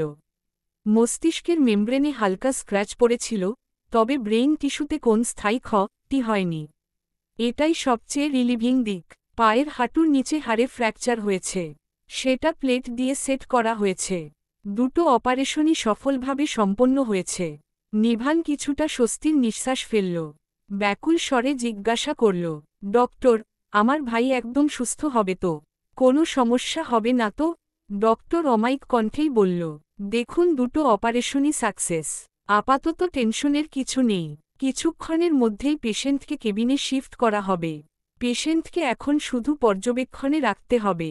পেশেন্টকে ঘুমের ইনজেকশন দেওয়া হয়েছে, যাতে ব্রেইন সম্পূর্ণ রেস্টে থাকে। জ্ঞান ফিরতে সময় লাগবে, হতে পারে ৮ থেকে ১২ ঘন্টা বা তার বেশি। তবে এখনই কোনো আতঙ্কের কিছু নেই। ঘড়ির কাঁটা ৪টের ঘরে। ১০টার পরেই অত লোকজনের ভিড় কমাতে দুয়েকজন থেকে বাকিদের যেতে বলা হয়। নিভান, নিহারিকা আর প্রত্যাশা আছে। দুপুরে অধরা খাবার রান্না করে স্বামীকে দিয়ে পাঠিয়ে দেন। তবে কারোরই খাওয়া হয়নি। যদিও চিন্তার কিছু নেই, তবুও অসুস্থ মানুষকে সামনে নিয়ে গলা দিয়ে খাবার নামে। আবার শর্মিলাও খাবার নিয়ে এসেছেন। বাড়ি ফাঁকা থাকে জন্য তখন আসতে পারেনি, অবশ্য ফোনে খোঁজখবর নিয়েছেন। নির্বের কপালে ব্যান্ডেজ, পায়ে প্লাস্টার, স্যালাইনের ক্যানোলা বা হাতে সেট করা। প্রত্যাশা দেয়ালে ঠেস দিয়ে দাঁড়িয়ে। কেবিন জুড়ে নীরবতা। শর্মিলা এসে এটাওটা বললেন, তবে শাশুড়ি মা এখন পর্যন্তও কিছু বলা তো দূর তাকায়নি। প্রত্যাশার নিজেকে অপা মনে হচ্ছে। আচ্ছা, শাশুড়িও কি তাকে এমনই ভাবছে? কেবিনের পিনপিনে নীরবতা ভাঙল দরজা খোলার শব্দে। সবাই একসাথে বিস্ময় প্রশ্নবোধক চাউনিতে চাইল। প্রীতি নম্র স্বরে সালাম দিল। শর্মিলা মনে মনে আওড়াল, বাবা আজ সূর্য কোন দিকে উদয় হয়েছে? ভুল করে পশ্চিমাকাশে সূর্যোদয় হয়নি তো? ইচ্ছে দৌড়ে এলো, নিহারিকার দিকে তাকিয়ে বলল, দিদুন তুমি? সাথে সাথে বেডে নজর পড়তেই মুখটা ছোট করে বলল, পাপার কি হয়েছে? মাম্মা বলল পাপা অসুস্থ। এই বলে বেডের দিকে এগোল। নির্বের হাত ধরবে তার আগেই প্রীতি মেয়েকে টেনে নিল। ইচ্ছে ভেঙে ভেঙে জিজ্ঞেস করল, মাম্মা, পাপার কপালে সাদা কি বাধা? পাপা ঘুমিয়ে কেন? প্রীতি কিছু বলার আগেই শর্মিলা আদর করে কাছে টেনে বলল, পাপার একটা ছোট্ট অ্যাক্সিডেন্ট হয়েছে সোনা। আঘাত লেগেছে, তাই ব্যান্ডেজ করা। প্রীতি নিজ থেকেই বলে উঠল, আমার এক ফ্রেন্ড ফোনে নির্বের অ্যাক্সিডেন্টের কথা বলল। বাড়িতে নির্বের দুর্ঘটনার কথা বলতেই ইচ্ছে বায়না ধরল, সে এক্ষুনি যাবে। ইচ্ছের জিদ তো আবার সাংঘাতিক। নিহারিকা শুনল, উত্তর করল না। ইচ্ছে নিহারিকার শাড়ির আঁচল টেনে বলল, দিদুন, পাপাকে ঘুম থেকে তোলো। পাপাকে বলো আমি আসছি। পাপা অসুস্থ সোনা। ইচ্ছে তুমি তো নিষ্পাপ, মাছুম বাচ্চা। তুমি একটু দোয়া করো তো, পাপা যেন দ্রুত সুস্থ হয়ে যায়। নিহারিকার কথায় ইচ্ছে ঘাড় কাত করে বলে, আচ্ছা। ইচ্ছে আর আনিশা কেবিনের সাথে লাগোয়া বারান্দায় গিয়ে ছুটাছুটি করতে লাগল। প্রীতি বেডে একপল চেয়ে প্রত্যাশার দিকে তাকায়। শর্মিলা প্রীতির সাথে টুকটাক কথা বলল। প্রীতি খুবই নম্রভাবে কথাবার্তা বলল। নির্বের বেডের পাশে তুলে বসে নিহারিকা। শর্মিলা কাঁধে হাত রেখে বলল আস্তে করে, ভাবি, বলছি বাড়ি চলো। আমার সাথে গিয়ে গোসল করে আবার আসবে। তোমার দেবরকে বলবো পৌঁছে দিতে। ছোট পা গল হয়েছিস তুই? আমার ছেলেটা এখনো চোখ খুলল না, আর আমি বাড়ি যাই। ডাক্তার তো বলেছে চিন্তার কিছু নেই। জ্ঞান ফিরতে একটু সময় লাগবে, 12 ঘন্টার বেশিও লাগতে পারে। গোসল না করলে তোমার তো আবার মাথা ছিঁড়ে যায়। এমনিতেই সেই রাত থেকে কান্নাকাটি করছ, তার উপর খাওয়া দাওয়া নেই। এভাবে থাকলে তুমি না অসুস্থ হয়ে পড়ো। অসুস্থ হলে ছেলেকে আবার দেখবে কি করে? তোমাকেই তো আবার টানতে হবে। তাই বলছি চলো আমার সাথে। নীরবকে একা রেখে আমি কি করে যাই? না না না, আমি যাব টাবনা। বাদ দে তুই। প্রত্যাশা আছে, নিভান আছে, ওরা থাকবে তো। হঠাৎ পাশ থেকে প্রীতি বলে উঠল, মা, আমি সন্ধ্যা পর্যন্ত আছি। আপনি গিয়ে ফ্রেশ হয়ে আসুন। ফ্রেশ হলে বেটার লাগবে। এই প্রথম প্রীতির মুখ থেকে মা ডাক শুনলেন। বিস্মিতই হলেন নিহারিকা, তবে বুঝতে না দিয়ে নির্বিকার রইলেন। বাইরে নিভান ছিল, সেও এসে মাকে বোঝাল। অবশেষে রাজি হল, তবে নিভানকে পৈপি করে বলল, নিভান খেয়াল রাখিস, এক মুহূর্তের জন্য চোখ সরাস না বাবা। কোনো সমস্যা হলে বুঝতে পারলে সাথে সাথেই ডাক্তারকে ডাকবি। চিন্তা করো না তো মা, আমি আছি। পরপর আমি রিকশা দেখছি বলে নিভান নিচে যায়। বাসা এখান থেকে বেশি দূর নয়। শর্মিলা বের হবে তার আগে প্রত্যাশার সামনে দাঁড়িয়ে মাথায় হাত বুলিয়ে বলল, প্রত্যাশা আর কান্নাকাটি করো না সোনা, কিছুই তো খেলে না। তোমার আম্মু তো প্রয়োজনীয় জিনিস পাঠিয়েছে, ফ্রেশ হয়ে নিও কেমন। প্রত্যাশা কিছুই বলতে পারল না। প্রত্যাশার গালে হাত রেখে আশ্বাস ভরসা দিয়ে বলল, উফ, বিপদ আপদ তো আর বলে কয়ে আসে না মা। শুধু মনে করো আল্লাহ না করুক বেশি কিছু হয়নি, এই তো হাজার শুক্রিয়া। তবুও যে অল্পের উপর দিয়ে গিয়েছে। তারপর প্রীতির দিকে তাকিয়ে অমায়িক গলায় বললেন, প্রীতি তুমিও যেহেতু আছো দেখো একটু। প্রত্যাশা তো ছোট, তুমি বড়। প্রত্যাশা অত বুঝতে নাও পারে। তুমি একটু বুঝিয়ে দিও, আর লক্ষ্য রেখো। নিভান তো আছেই। প্রীতি উত্তরে মৃদুস্বরে বলল, ছোট মা টেনশন করবেন না। মানা আসা পর্যন্ত আমি থাকব। আর নিশ্চয় খেয়াল রাখব। নিহারিকা সাথে সাথে বলে উঠলেন, ছোট এত জনে জনে আমার ছেলেকে দেখার কথা বলতে হবে না। যেই আল্লাহ বড় বিপদ কাটিয়ে দিয়েছেন, তিনিই আমার ছেলেকে রক্ষা করবেন, ভালো রাখবেন। এই বলে পা বাড়াতে গিয়ে আবার থামলেন। প্রত্যাশার দিকে তীক্ষ্ণ দৃষ্টিতে তাকিয়ে গম্ভীর গলায় বললেন, এভাবে সবসময় সঙ্গের মতো দাঁড়িয়ে থেকো না। হাতে ধরে দেখিয়ে বারবার যেন বলে দিতে না হয়। তোমার স্বামীর ভালোমন্দ দেখার দায়িত্ব সবার আগে তোমার, পরে বাকিদের। কেবল চোখ ভিজিয়ে কিছু হয় না। বুঝে শুনে একটু চালাক চতুর হয়ে বুদ্ধি নিয়েও চলতে হয়। থেমে গলার স্বর একটু নিয়ে ফের বললেন, নির্বের পাশে থেকো, লক্ষ্য রেখো। নির্বের অসুবিধে হচ্ছে বুঝতে পারলে নিভানকে ডেকো। সিস্টাররা তো আসা যাওয়া করছেই। প্রত্যাশা কলের পুতুলের মতন ঘাড় কাত করে বলল, ঠিক আছে, আপনি চিন্তা করবেন না। নিহারিকা দীর্ঘশ্বাস ফেলে বললেন, খেয়ে নিও তুমি। এমনিতেই হ্যাংলা পাতলা না খেয়ে প্রেশার লো হয়ে আবার মাথা ঘুরে পড়ে যাবে। সন্ধ্যায় বেয়াইকে আসতে বলো, রাতে বাড়ি গিয়ে থাকবে। তোমার তো আবার 1 সপ্তাহ পরেই পরীক্ষা। শাশুড়ি মাকেও বুঝে উঠতে পারে না প্রত্যাশা। এই ঝাড়ি মেয়ে রে বলেন তো আবার মমতা আদর ঢেলে। কেবিনে প্রীতি আর প্রত্যাশা ইচ্ছে নিভানের সাথে করিডোরে হাঁটছে। এর মধ্যে একজন সিস্টার এসে প্রীতির দিকে তাকাল। প্রীতির পরনে জলপাই রঙের 3 পিস। সুন্দর করে ওড়নাটা গায়ে জড়ানো। প্রীতির সামনে এগিয়ে সিস্টার বলল, পেশেন্টের বাড়ির লোক? কি হন পেশেন্টের? প্রীতি কপালে বিরক্তির ছাট ফেলে বলল, হুম পেশেন্টর বাড়ির লোক। জি বলুন, পেশেন্টের কি হন? প্রীতি রুক্ষ স্বরে বলল, বললাম তো পেশেন্টের বাড়ির লোক। কি বলবেন বলুন তো? নার্স এগিয়ে স্যালাইন নেড়েচেড়ে দেখল। কিছু বলতে গিয়ে থেমে প্রত্যাশার দিকে তাকিয়ে বলল, আপনিও পেশেন্টের বাড়ির লোক? প্রত্যাশা মিহি স্বরে বলে, জি, আমি উনার ওয়াইফ। নার্স বলল, ওহ, তাহলে আপনাকেই বলছি। পেশেন্টের জ্ঞান ফিরলে জানাবেন। জ্ঞান ফেরার পর একটা ইনজেকশন পুশ করতে হবে। যদিও আমি কিছুক্ষণ পর পর এসেই চেক করে যাব জ্ঞান ফিরেছে কিনা। ওকে। ফাইলটা হাতে তুলে বলল, সন্ধ্যার মধ্যেই জ্ঞান ফিরলে রাতে খাবার দিতে পারবেন। স্যুপ জাতীয় তরল খাবার। থ্যাঙ্কস। প্রীতির ফোন আসায় ব্যালকনিতে যায় কথা বলতে। প্রত্যাশা বেডের পাশে তুলে বসা। এক হাতে আলতো করে নির্বের ক্যানোলা পরানো হাতটা ধরে আছে। আর ভাবছে, নীরব বাড়িতে বলেছে কোনো একটা অফিসিয়াল কাজে সে কুয়াকাটা যাচ্ছে। প্রত্যাশার মনে প্রশ্নের উদয় হয়, এটা কি সত্যি? নাকি নির্বের কুয়াকাটা যাওয়ার কারণ প্রত্যাশা? প্রত্যাশার ভাবনার ছেদ হয় আকস্মিক অনুভবে। হঠাৎ খেয়াল হল, ছুঁয়ে থাকা নির্বের হাতটা কিঞ্চিত নরল বোধ হয়। প্রত্যাশা চোখের ভারী পাতা তুলে নির্বের দিকে তাকায়। নীরব পিটপিট করে তাকাতে গিয়ে কোথাও একটা টান লেগে বয়াথায় চোখমুখ কুঁচকে নেয়। পরপর সামনে তাকাতেই দেখে একটা নিষ্পাপ ক্রন্দনরত মুখ। সাদা ওড়না মাথায়, গোলগাল মুখটা ফ্যাকাশে বিবর্ণ হয়ে আছে। নীরব বয়াথায় কুচকানো মুখ চোখেই নিঃশব্দে তাকিয়ে রইল সেদিকে। নির্বের হাতের উপর আলতো করে ছুঁয়ে রাখা হাতটা প্রত্যাশা চটজলদি সরিয়ে নিল। ঘন সিক্ত পাপড়িগুলো তিরতির করে কাঁপছে। নির্বের শান্ত দৃষ্টিজোড়া প্রত্যাশার নিষ্পাপ ক্রন্দনরত ফোলা ফোলা চোখের দিকে। কিছু বলবে ভেবে প্রত্যাশা মুখ খুলতে গিয়ে আবার কি ভেবে ঠোঁট দুটো এক করল। নীরব মস্তিষ্কে প্রেশার দিয়ে একে একে সবটা মনে করার চেষ্টা করল। অবশ্য অ্যাক্সিডেন্টের পরের মুহূর্তগুলো তার অজানা। নার্সের বলা কথা মনে হতেই তোরা কোঠে দাঁড়াল প্রত্যাশা। নিভান ভাইয়াকেও বলতে হবে। দরজা টেনে করিডোরে গলা বের করতেই নিভানকে ওয়েটিং চেয়ারে পেল।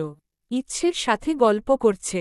জিজু, সমস্যা? প্রত্যাশা, কিছু কি হয়েছে? উহু, জিজু ওনার জ্ঞান ফিরেছে। নার্স এসে বলেছিল জ্ঞান ফেরার পর ইঞ্জেকশন আছে, একটু যা ____। কথা কেড়ে নিয়ে বলল নিভান। যাক, আলহামদুলিল্লাহ। আচ্ছা, এক্ষুনি বলেই আসছি। ব্যালকনি থেকে কেবিনে আসতেই বেডে নির্বের দিকে চোখ পড়ল প্রীতির দাড়ি। স্বস্তির নিঃশ্বাস আপনা আপনি বেরোল দুই ঠোঁট গলে। নীরব চোখ ঘুরিয়ে এদিক ওদিক তাকাতেই প্রীতির দিকে নজর পড়ে। প্রীতি সাথে সাথে এলোমেলো দৃষ্টি ফেলল। সহসাই বলে উঠল, Nirob, how are you feeling now? Feeling any problems? Prottasha এসে দাঁড়াল। নীরব চোখ ঘুরিয়ে নিল, নিরুত্তাপ থাকল। এর মধ্যে নিভান এসে জিজ্ঞেস করল, নীরব ভাই আমার, কোনো সমস্যা হচ্ছে কি? খারাপ লাগছে? নীরব মাথাটা কিঞ্চিত নাড়িয়ে না বোঝাল। প্রীতি ভেতরে ভেতরে আহত হল, অপমানিত বোধ করল। ইচ্ছে খানিকক্ষণ পটর পটর করল। নীরব মুখে হাসি নিয়ে আস্তে আস্তে দু একটা কথা বলল। নিভান ফোন করে সবাইকে জানিয়ে দিল। প্রত্যাশার মনে হচ্ছে এতক্ষণে বুকের উপর থেকে দুশ্চিন্তার পাথরটা নামল। তবে দিনে জনের মাঝে গড়ে ওঠা দেয়াল টপকে কথা বলতে পারল না। হাসপাতালটা নামিদামি আভিজাত্যপূর্ণ। রোগীর বেডটা মাঝখানে, একপাশে একটা একক সোফা, তার সামনেই ছোট্ট একটা গোল টেবিল। অন্য পাশে অ্যাটেন্ডেন্টের জন্য আলাদা আরামদায়ক কাউচ। জানালার পাশে ঝুলানো সাদা দামি পর্দা, যেখান দিয়ে ব্যালকনির দিকের আলো এসে পড়ে। চারপাশটা ঝকঝকে, ছিমছাম। রাত 12:15 বাজে। নিহারিকা ছেলের মাথার পাশে বসে চুলের ভাঁজে আস্তে আস্তে আঙুল চালাচ্ছেন। নীরব বলল মৃদুস্বরে, মা ঘুমিয়ে পড়ো। বেশি রাত জাগলে তোমার বিপি বাড়বে। সমস্যা নেই, আমি ঠিক ঘুমিয়ে পড়ব। তুই আগে ঘুমায়। আমাকে নিয়ে তোকে চিন্তা করতে হবে না বাবা। আমি অসুস্থ না, তুই অসুস্থ। তাই যা বলছি শোন, কথা না বলে চোখ বন্ধ কর। আমি হাত বুলিয়ে দিচ্ছি, ঘুমানোর চেষ্টা কর বাবা। থেমে পরমুহূর্তেই শুধালেন, আলো নিভিয়ে দিব? না থাক। নির্বের চোখ ঘুরে ফিরে বারবার সোফায় বসে ঝিমানো প্রত্যাশার দিকে যাচ্ছে। নীরব নড়াচড়া করে উঠে বলল, মা আমার ফোন? ফোন কি আছে নাকি?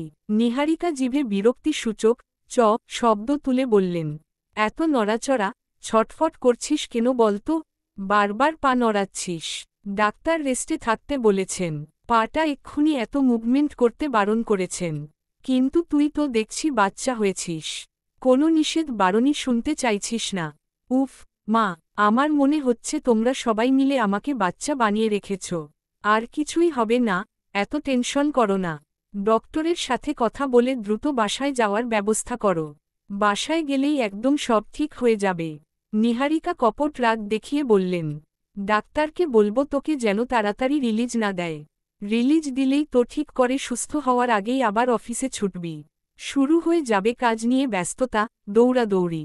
তার চেয়ে বরং এখানেই দিন আরামে থাক। ব্যস্ততা দৌড়াদৌড়িও বেটার, হসপিটালে শুয়ে থাকার চেয়ে। এখানে এভাবে শুয়ে সময় যেন যেতেই চাচ্ছে না। 2-3 সেকেন্ড পরেই নীরব মা কে মনে করাতে আবার বলল, মা ফোন কি পেয়েছিলে?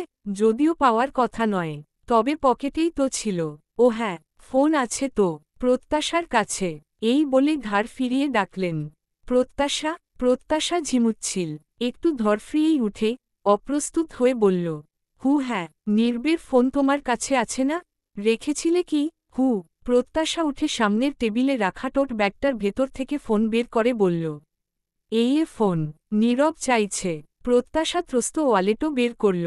বেডের সামনে দাঁড়িয়ে নির্বের দিকে বাড়িয়ে মিহিস্বরে বলল, নীরব মুখে কিছু না বলে নিল। ওয়ালেট মাথার পাশে নামাতে নামাতে বিড়বিড় করল, এটা চেয়েছিলাম নাকি? ফোঁস করে নিঃশ্বাস ফেলে ফোনে মেসেজ টাইপ করল। হাতে স্যালাইনের নল নেই, ক্যানোলা আছে, ইঞ্জেকশন দিতে হয় জন্য। বাইরে ওয়েটিং চেয়ারে গা এলিয়ে নিভান। বউয়ের সাথে চ্যাটিংয়ে ব্যস্ত। নীলার নাকি করছে। এই প্রথম ও বাড়িতে নিভানকে ছাড়া একলা রুমে আছে। তাই একটু কেমন কেমন ভয় ভয় অনুভূতি হচ্ছে, জন্য ঘুম আসছে না। নিভান রিপ্লাইয়ে লিখল, আইডিয়া, সমাধান পেয়েছি। তোমার ঘুমানোর দরকার নেই, মেসেজে কথা বলি। তোমার দূর হবে। এদিকে এভাবে বসে বসে ঘুমানোর চেয়ে আমার সময়টাও বেটার তবে। নীলা তাতে অ্যাংরি রিয়্যাক্ট দিল। নিভান হেসে কিছু লিখবে তার আগেই নির্বের মেসেজ এলো। শিন করে নিভান আস্তে করে কেবিনে ঢুকে বলল প্রত্যাশাকে, প্রত্যাশা চলো তোমাকে বাসায় রেখে আসি। হঠাৎ নিভানের কথায় প্রত্যাশা একটু অবাকি হল। প্রত্যাশা মুখ খোলার আগেই নিভান বলল, এখন তো নীরব বেটার আছে। আল্লাহর অশেষ রহমতে টেনশনের কিছু নেই। আমি আছি, মা আছে। তুমি ছোট মানুষ কষ্ট করে এভাবে থাকবে, তার চেয়ে বরং তোমাকে বাসায় দিয়ে আসি। চোখে থাকা ঘুমের আবেশ ঝিমানো মুহূর্তেই উড়ে গেল প্রত্যাশার। তড়িঘড়ি বলল, জিজু, আমি ঠিক আছি। কোনো প্রবলেম নেই। নিভান আর কিছু বলল না। নীরবের দিকে তাকালো। নীরব মায়ের দিকে তাকিয়ে বলল, মা এখানে এভাবে ঘুমানো অসুবিধে হবে। তোমরা বরং বাসায় যাও, ভাইয়া তোমাদের রেখে আসবে। এখনও বেশি রাত হয়নি। নিহারিকা কিয়ে উঠলেন। থামো তোরা, এক আধদিন না ঘুমালে মানুষ তারা চিহ্নরে যায় না। বিপদের সময় একটু আকটু কষ্ট সহ্য করতেই হয়। আমার বাচ্চাদের জন্য এটুকু কিছুই না। আমি ঠিক আছি। থেমে প্রত্যাশার দিকে তাকিয়ে বললেন, প্রত্যাশা তুমি কাউচে শুয়ে পড়ো। প্রত্যাশা ইতস্তত বোধ করে বলল, মা ওখানে আপনি শোবেন, আমি এখানে ঠিক আছি। নিহারিকা শাসিয়ে উঠলেন, যা বলছি তাই করো। এবার নিভানের দিকে তীক্ষ্ণ দৃষ্টিতে তাকিয়ে তোত্তারা সুরে বললেন, আর নিভান তুই বাসায় যা। দেখ তোর বউ বোধ হয় পেয়ে এতক্ষণে জ্ঞানট্যান হারিয়ে ফেলল। এই রে মা ভেবেছে আমি বাসায় যাওয়ার জন্যেই বোধহয় প্রত্যাশাকে বাসায় যাওয়ার কথা বলতে এসেছি। নিভানের এটা ভেবে নীরবের উপর রাগ উঠল। বলল, নীরব দোষ হচ্ছে তার, আর তার বউয়ের। নীরবের দিকে কটমট দৃষ্টিতে তাকায় নিভান। নীরব অবশ্য নির্বিকার। পুরো বাড়ি নিস্তেজ, নিস্তব্ধতার চাদরে মোড়ানো। ড্রয়িং রুমের দেয়াল ঘড়ির কাটার টিকটিক শব্দ গা ছমছমে ভুতুরি আবহ দিচ্ছে। এর মধ্যে একটা ছায়ামূর্তি ধীরে ধীরে সিঁড়ি বেয়ে নিচে নামল। বিষণ্ণ মন নিয়ে ওয়াটার বোতলটা হাতে ধরে প্রীতি ডাইনিংয়ে যায়। লাইট জ্বালিয়ে জগ থেকে বোতলে পানি ঢালছিল। তন্মধ্যে হুইলচেয়ারের চাকায় আঙুল চালিয়ে তানিয়া এগিয়ে এসে জিজ্ঞেস করলেন, রাতে ডিনার করেছ? না, আসার পর একবারও দেখা করলে না যে। এমনি। নীরব কেমন আছে? কি অবস্থা? আছে মোটামুটি। মাথার ডান পাশের সাইড ঘেঁষে কপালে আঘাত লেগেছে আর পায়ে। ডক্টরের পরামর্শ অনুযায়ী চললে দ্রুত ঠিক হয়ে যাবে। ওহ, কয়েক সেকেন্ড থেমে ফের কথা তুললেন, তোমার মেয়ে তো রাতে কান্নাকাটি করে ঘুমিয়েছে। সে তো দুদিন মিশেই এখন ও বাড়ির সকলের নেওটা হয়ে গেছে। দাদু বাসায় যাবে, বড় পাপা তাদের সাথেই থাকবে। নিভান উনি খুব মিশুকে। বিকেলে ওনার সাথে ঘুরেছে, গল্প করেছে। তাই হয়তো। প্রীতি রোবটের মতো দাঁড়িয়ে কথা বলতে থাকে। তানিয়া আকস্মিক বলে উঠলেন, তারা চিহ্ন তো বলে কথা। তের মানুষদের দুদিন দেখেই, তাদের ছাড়া এখন কিচ্ছু বুঝছে না। কি করবে এখন? প্রীতি বুঝতে পারল না, তাই পাল্টা প্রশ্ন করল, কি করব মানে? দিন মেয়েকে কাঁদিয়ে জোর করে আটকে রাখবে? ও তো এই বাড়িটাকে জেলখানা মনে করে। ওখানে যাওয়ার জন্য যা শুরু করেছে কান্না।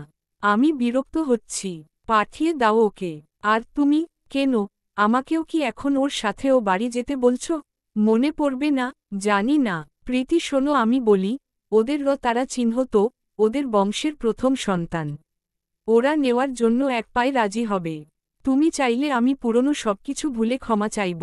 তোমাকে প্রাপ্য সম্মান দিয়ে নিতে বলবো। প্রীতি সোফায় বসতে বসতে বলল, প্লিজ মা, এরকমটা করতে যেও না। ভুলেও না। ও বাড়ির প্রত্যেকটা মানুষকে আমার অসহ্য লাগে। বিশেষ করে। কথার মাঝেই তানিয়া বলল, আমি জানি, কারণও অবশ্য অজানা নয়। তাহলে বলো আজ কেন নিজ থেকেই গেলে? সেটাও তোমার অজানা থাকার প্রশ্নই আসে না। এই বলে দীর্ঘশ্বাস ফেলে প্রীতি দুই হাতের তালুতে মুখ ঢেকে নিল। তানিয়া মেয়ের মাথায় হাত রেখে নরম স্বরে বললেন, একটু সহ্য করে মানিয়ে নেওয়ার চেষ্টা কর। আর একবার না হয়। মুখ থেকে হাত দুটো সরিয়ে প্রীতি রুক্ষ গলায় বলল, সেই তো মানিয়ে নেওয়া মানে অ্যাক্টিং করা। আমি আজ 6টা বছর অভিনয়ের মাঝে থেকে অতিষ্ঠ হয়ে গেছি। আমার নিজেকে খুব টায়ার্ড লাগছে। আমি ভীষণ টায়ার্ড মা, আমি সত্যিই ভীষণ টায়ার্ড। তানিয়া মাথায় হাত বুলিয়ে বললেন, আমি জানি মা, তোর কষ্ট বুঝি না এমন নয়। প্রীতি এক ঝটকায় মাথা থেকে তানিয়ার হাত ফেলে দিল। রাগ ক্ষোভ মিশিয়ে চেঁচিয়ে উঠল, না, তুমি বোঝো না, তুমি জানো না। কিচ্ছু জানো না তুমি। যাকে কখনো ভালোবাসিনি, এক ফোঁটা ভালোবাসা জন্মায়নি, তার স্পর্শ সহ্য করা কতটা কষ্টের তা তুমি জানো না। কেবল আমি জানি সেটা। দিনের পর দিন সেই মুহূর্তগুলো আমার কাছে মিনি দোজখ লেগেছে। একা একা নিঃশব্দে ভেতরে ভেতরে গুমরে রেছি। প্রীতির গলা ধরে এল। কয়েক মুহূর্ত পর ধরা গলায় বলল, জানো মা, ঘুম হলো মানুষের বড় শান্তি, প্রশান্তি। অথচ স্লিপিং পিল হলো আমার রোজকার সঙ্গী। আজকাল মেডিসিনও আমাকে প্রশান্তি দিতে ব্যর্থ হচ্ছে। আমি কতটা কষ্টে আছি, ডিপ্রেশনে আছি, এবার তুমি দেখতে পারছ? এখন অবধি যা যা ভাবা হয়েছে, সব উল্টো হয়েছে। কিচ্ছু চাওয়া মতো হয়নি। অথচ আমি কি পেলাম? ঘৃ না ছাড়া কিছুই না, বাড়ছে বই কমছে না। মাঝে মাঝে আমার নিজেকেই শেষ করে দিতে ইচ্ছে করে। দুই হাতে মুখ চেপে ধরে প্রীতি ঝরঝরিয়ে কেঁদে উঠল। লাস্ট এভাবে কেঁদেছিল বছর আগে। তারপর আর কান্না করেছে বলে মনে পড়ে না। সেই থেকেই অনুভূতিহীন, জড়ো মনে হয় নিজেকে। সেদিন মনে হয়েছিল প্রতিশোধ নিতে গিয়ে সেই যেন প্রতিশোধের বলি হয়ে যাচ্ছে। রাত ৩টে, ওয়াশরুমের দরজা বন্ধ করে ঝর্ণা ছেড়ে ভিজতে থাকে প্রীতি। শরীরে পানির ছোঁয়া লাগতেই জ্বলছিল। তবে সেই জ্বলন হৃদয় স্পর্শ করল কই? গায়ের ব্যথা মনের ব্যথার কাছে সেদিন অতি তুচ্ছ হয়েছিল। হৃদয়টা বানলের মতো পুড়ছিল।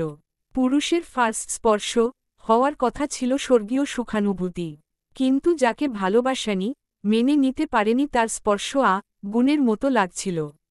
সেদিন ৩ ঘণ্টা পানিতে ভিজে নীরবে কাঁদতে থাকে। শাওয়ারের পানি, চোখের পানি এক হয়ে গড়িয়ে পড়ছিল। প্রীতি ছোট থেকেই খুব দাম্ভিক, অহংকারী আর জিদি, বদমেজাজি ছিল। কলেজ, ভার্সিটিতে কোনো ছেলে ফ্রেন্ড ওর হাত ভুল করেও স্পর্শ হলে ও খেপে যেত। বান্ধবীদের কাছে ফলাও করে বলতো প্রীতিকে ছোঁয়ার রাইট শুধু তারই হবে। প্রীতি যাকে দেবে। আর একটা কথাও বেশ কনফিডেন্ট নিয়ে বলতো, প্রীতির যাকে ভালো লাগবে, ভালোবাসবে তাকেই বিয়ে করবে। আর সেই পাবে সেই অধিকার। সেদিন ছিল মেঘমেদুর দিন। গোধূলি লগ্নে ভার্সিটির লাইব্রেরি থেকে একজন ফ্রেন্ডের সাথে বেরিয়ে হাঁটছিল। হঠাৎ একটা ফুটবল এসে পেছনে লাগে। প্রীতি ধাক্কা খেয়ে নিজেকে সামলে ঘুরে দাঁড়ালো গুণ চোখে। বলটা পা দিয়ে চেপে ধরল। প্রীতি ওভার স্মার্ট, গুণ সুন্দরী। চোখ ঝলসানো রূপ, হালকা বাদামি চোখের মণি বিদেশিদের মতো করে তোলে ওকে। চালচলনে অহমিকা, দাম্ভিকতা চুইয়ে চুইয়ে পড়ে। প্রথম বর্ষের হলেও মাত্র কমাসেই ওর রূপ আর এটিটিউডের কথা পুরো ভার্সিটিতে ছড়িয়ে পড়ে। প্রীতি বলটা পা দিয়ে চেপে পা ঘুরাল। দাঁত কটমট করে ঠান্ডা গলায় বলল, কে মে রেছে বল? Answer me. বলটা নিবিড় মেয়ে তারা চিহ্ন রেছিল। ও বেচারা পেয়েছে। বন্ধুরা এটা সেটা বলে আরও ভীতু বানাল। মেয়েটা ওদের ব্যাচেরই। একজন বলল, বড় লোকের মেয়ে, খুব রাগী। সেদিন এক ক্লাসমেট প্রপোজ করাই ঠাস করে মে রেছে। ভিসির নাকি আত্মীয় হয় কেউ সাহস পায়নি কিছু বলার। সবার ভিড় ঠেলে সামনে দাঁড়ালো লম্বা চওড়া তাগড়া যুবক। উচ্চতা 5 ফুট 11। ঘাড় উঁচু করে আত্মবিশ্বাসী ভঙ্গিতে দাঁড়াল। পরনে ফিটিং কালো টি শার্ট, হালকা ধূসর ট্রাউজার, কোমরের কাছে হাত গুজে ঠান্ডা চোখে তাকালো প্রীতির দিকে। তেমনি ঠান্ডা শান্ত গলায় নির্ভীক চিত্তে বলল, সরি, বলটা দাও। ছোট্ট বাক্যটা প্রীতির কাছে অদ্ভুত ঠেকল। ক্ষমা চাচ্ছে বটে, কিন্তু আদেশের সুরে। প্রীতির চোখ থমকে গেল ওর মুখে। এক মুহূর্তের জন্য শীতল রাগের ভাঁজে কাঁপন ধরল। যে অভ্যস্ত ছিল সবাইকে দমিয়ে দিতে সে নিজেই যেন আজ দমে গেল। ছেলেটার দৃষ্টিতে কিছু একটা ছিল, যা প্রীতিকে ঘায়েল করে। প্রীতি কিছুই বলল না, তবে বলটা হাত দিয়েও দিল না। ডপ করে পা দিয়ে কিক রে দেয়।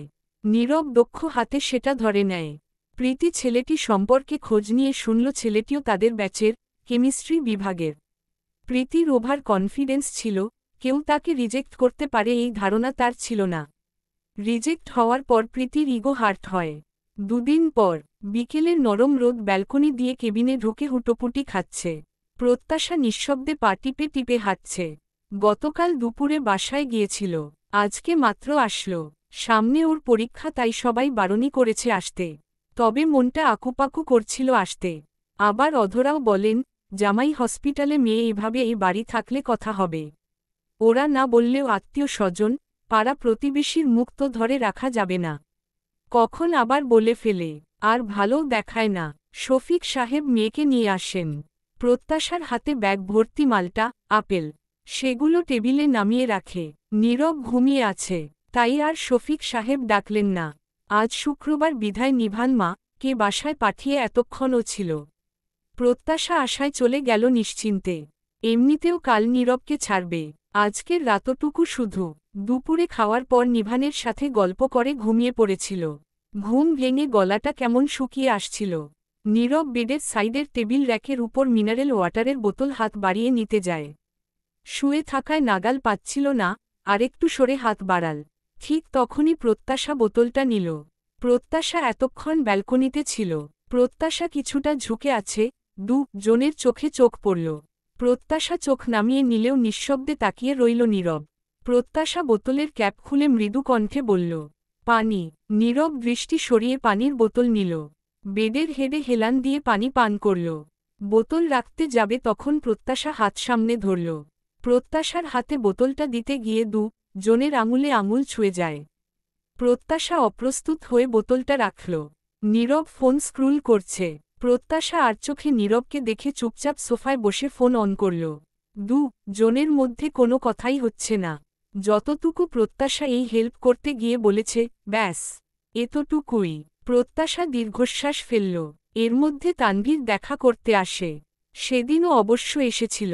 আজকে নীরবই ডেকেছিল অফিসিয়াল কথাবার্তা বলতে। ওরা অফিসিয়াল কথাবার্তা বলছে দেখে প্রত্যাশা ব্যালকনিতে গেল।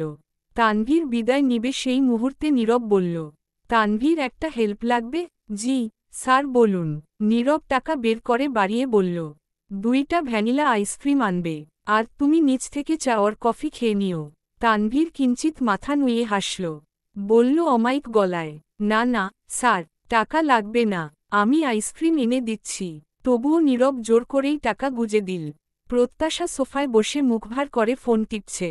তানভীর নক করে আসতেই নীরব বলল, ওগুলো প্রত্যাশাকে দাও। প্রত্যাশা চোখ বড় বড় করে তাকাল। তানভীর হেসে ভ্যানিলা কোন আইসক্রিম বাড়িয়ে বলল, ভাবি নিন। স্যার আসি, ভাবি আসি বলে পরপর সালাম দিয়ে প্রস্থান করে। প্রত্যাশা আইসক্রিমের দিকে একপল তো আবার নীরবের দিকে একপল তাকাল। বিড়বিড় করে বলল, যাক আলহামদুলিল্লাহ, ওনার সব মনে টনে আছে। নাম যেহেতু একবার বলেছে, তখন আমি যে ওনার বউ সেটাও খেয়াল আছে। গত পরশু থেকে মাঝেমধ্যেই হুতুম পেঁচার মতো চোখ করে আমার দিকে তাকাতে দেখছি। ঠোঁট ফুলিয়ে শ্বাস ছেড়ে ব্যঙ্গ করে আওড়ায় মনেমনে। ওপার বাংলা সিরিয়ালে যেমন মাথায় বাড়ি খেয়ে সব স্মৃতি থাকে, শুধু বিয়ে করেছে, বউ আছে সেই স্মৃতিটুকু মুছে যায়। ভাবলাম এরও আবার তাই হয়নি তো। ছোট থেকে বিয়ের আগ পর্যন্ত সব স্মৃতি বাড়ি খেয়েও যায় না, শুধু যায় বিয়ে আর বিয়ের পরের সময়গুলো। 14 গোষ্ঠী, বন্ধু বান্ধব সবাইকে চেনে, শুধু বউকে চেনে না। এনার হাবভাব দেখে আতঙ্কে ছিলাম, উনি না আবার সিরিয়ালের মতন কখন যেন অমন বলে বসে, আপনি কে? আপনাকে তো চিনতে পারলাম না।